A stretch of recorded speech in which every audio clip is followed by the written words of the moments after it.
wanted to ask how to fight the basically fear that we feel. Fear बड़ी प्यारी चीज है. हमने कुछ वर्ड्स को बड़ा नेगेटिव बना लिया. जिस चीज की आप बात कर रहे हो वो फियर नहीं, वो ओवर थिंकिंग है. आज का जो युवा है वो फियर से परेशान नहीं है, वो ओवर थिंकिंग से परेशान. आज का युवा क्या कर रहा है? बादाम का तेल लगा रहा है, बादाम की क्रीम लगा रहा है, बादाम का साबुन लगा रहा है, खा रहा गुटखा. तुम इतने डिप्रेस समाज में रह रहे हो. वो तो महेश्वरी जी जैसे लोग हैं जिन्होंने बहुत लोगों को जिंदा कर रखा है. अब ये ओवर थिंकिंग क्यों है? उस फैक्टर पे आते हैं. ओवर थिंकिंग की वजह क्या है?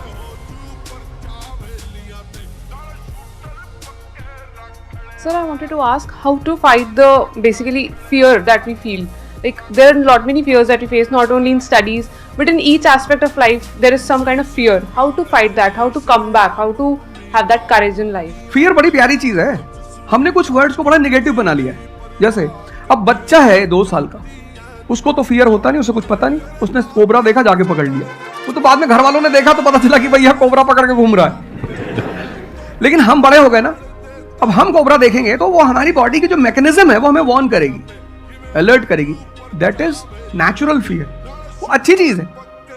जिस चीज की आप बात कर रहे हो वो फियर नहीं, वो ओवर थिंकिंग है. आज का जो युवा है वो फियर से परेशान नहीं है, वो ओवर थिंकिंग से परेशान. अब ये ओवर थिंकिंग क्यों है? उस फैक्टर पे आते हैं. ओवर थिंकिंग की वजह क्या है? ओवर थिंकिंग की वजह यह है कि आज का समाज इतना एक्सपैंड कर चुका है. You are outside your house, तुमको तुम्हारी दोस्त मिल गई कि मैं कल लंदन से आई, क्या लाइफ है लंदन में यार, और मैं तो ये कर रही वो कर रही. आपको लगा हम पागल है यार, आइए इसकी तैयारी करें. फिर शाम को किसी फ्रेंड का फोन आ गया कि मैं तो अब ऑस्ट्रेलिया जा रही हूँ, मैं तो वहीं सेटल हो जाऊँ. 90s में हमारे पास इतने स्कोप नहीं थे. हमारी जो लाइफ थी वहां ओवर थिंकिंग इसलिए नहीं थी, आपने भी सर देखा होगा, क्योंकि हमारे पास इतने स्कोप नहीं थे. आज तुम्हारी जनरेशन में यू हैव मल्टीपल फील्ड्स, मतलब इतने सारे फील्ड्स ओपन है. तो जब तुम घूम के चारों तरफ देखते हो और तुम देखते हो कि तुम्हारे ही साथ के लोग बड़ी सारी फील्ड में एक्सेल कर रहे हैं, काम कर रहे हैं, अर्न कर रहे हैं, तो तुम्हारा दिमाग भागना शुरू करता है. फिर क्या होता है? हमारे पेरेंट्स हमसे ज्यादा ओवर थिंकिंग करते हैं, क्योंकि बड़े हमको लेकर कॉशियस होते हैं. हाँ. एक हमने ओवर थिंकिंग की, हम अपना संभाल लें किसी तरह. हम घर के अंदर गए, मम्मी रो रही है कि वो निशा मिली थी, 20 लाख का पैकेज है उसका. दूसरा प्रेशर तुम्हारे ऊपर आ गया. ये जो प्रेशर हम मल्टीपल फेस करते हैं, तो एक तुम्हारा प्रेशर, एक माँ बाप का प्रेशर. पता लगा बुआ जी ने रात में फोन कर दिया, क्या कर रही हो जी.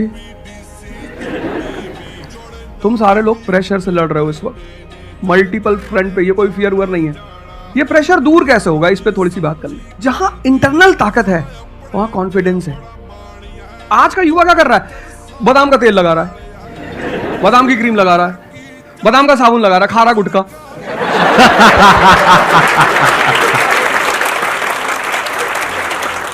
आप लोगों को चूंकि हर तरफ प्रेशर झेलना है, तो प्रेशर झेलने का सबसे अच्छा तरीका होता है इंटरनल पावर.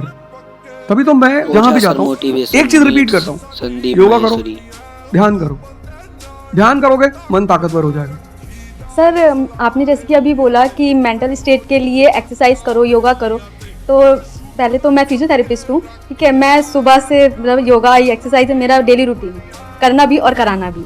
उसके बाद भी at the end of the day मैं डिप्रेस हो जाती हूँ. ये नहीं कि मन नहीं लगता, इस चीज़ में ही मन लगता है, फैमिली से भी पूरा मन लगता है, ठीक है. उसके बाद भी end of the day depress हो जाती हूँ.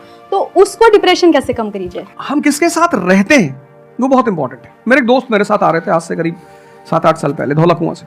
रात का टाइम था,